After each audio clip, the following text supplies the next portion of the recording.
السلام علیکم ورحمۃ اللہ وبرکاتہ۔ رمضان کا مبارک مہینہ شروع ہونے والا ہے اور میں اپنی تمام ماؤں، بہنوں، بچیوں، بیٹیوں سے ایک بات کہنا چاہتا ہوں کہ جیسے ہی رمضان کا مہینہ شروع ہوتا ہے تو تمام ہی ہماری خواتین جو ہے نا وہ روزے رکھتی ہیں، قرآن مجید کی تلاوت کرتی ہیں، خوب ذکر و اذکار کرتی ہیں اور ماشاءاللہ اللہ کی خوب عبادت کرتی ہیں، لیکن ایک چیز مس کر جاتی ہیں جو آپ کو رمضان کے مہینے میں مس نہیں کرنی ہے۔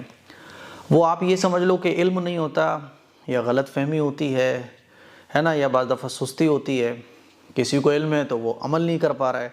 آپ اس بات کو اچھے طریقے سے سمجھ لیں کہ رمضان کے پورے مہینے جس طرح سے مردوں کے اوپر عشاء کی نماز کے بعد تراویح پڑھنا یہ سنت مؤکدہ ہے، اسی طرح سے خواتین کے لیے بھی 20 رکعت تراویح پڑھنا یہ سنت مؤکدہ ہے۔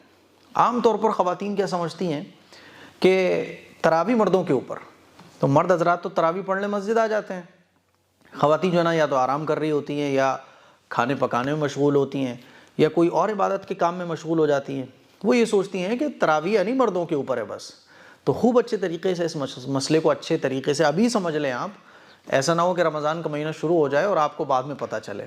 میں ہر سال یہ مسئلہ آپ لوگوں کو بتاتا ہوں کہ تراویح 20 رکعت جس طرح سے مردوں پر پڑھنا یہ سنت مؤکدہ ہے، اسی طرح خواتین پر بھی سنت مؤکدہ ہے۔ سنت مؤکدہ ہونے کا مطلب کیا ہے کہ بلا ضرورت اس کو نہیں چھوڑنا چاہیے، یعنی کوئی پرابلم آپ کو نہیں ہے، کوئی عذر نہیں ہے اور آپ تراویح کی نماز نہیں پڑھ رہے ہو تو پھر آپ گنہگار ہو گئے۔ سنت مؤکدہ کا مطلب ہوتا ہے کہ پڑھنا چاہیے، کبھی ایک آدھ مرتبہ اگر چھوٹ جائے وہ الگ بات ہے، لیکن چھوڑنے کی عادت یہ گناہ ہے۔ یہ ہے سنت مؤکدہ کا مطلب، یعنی آپ کو پڑھنا ہے ہر حال میں، چھوڑنا نہیں ہے۔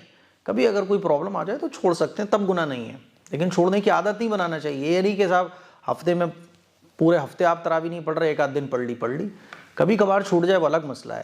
تو خواتین، ہماری جتنی بھی مائیں بہنیں، بچیاں، بیٹیاں ہیں، اچھے طریقے سے سمجھ لیں کہ آپ کو بھی رمضان کا مہینہ شروع ہوتے ہی عشاء کی نماز کے بعد 20 رکعت تراویح پڑھنی ہے، ٹھیک ہے؟ مس مت کریے گا، کیونکہ ہوتا کیا ہے کہ پورے مہینہ رمضان کا گزر جاتا ہے اور آپ اس گناہ کا ارتکاب کر رہی ہوتی ہیں، آپ کو گناہ مل رہا ہوتا ہے اور آپ کو معلوم بھی نہیں ہوتا کہ آپ گنہگار ہو رہی ہو۔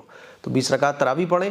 تراویح کی نماز کیسے پڑھی جاتی ہے وہ انشاءاللہ میں رمضان کا مہینہ شروع ہونے سے پہلے ہی آپ کو اس مسئلے کے بارے میں بتا دوں گا۔ اس کلپ کو شیئر کریں، دوسروں تک پہنچائیں۔ السلام علیکم ورحمۃ اللہ وبرکاتہ۔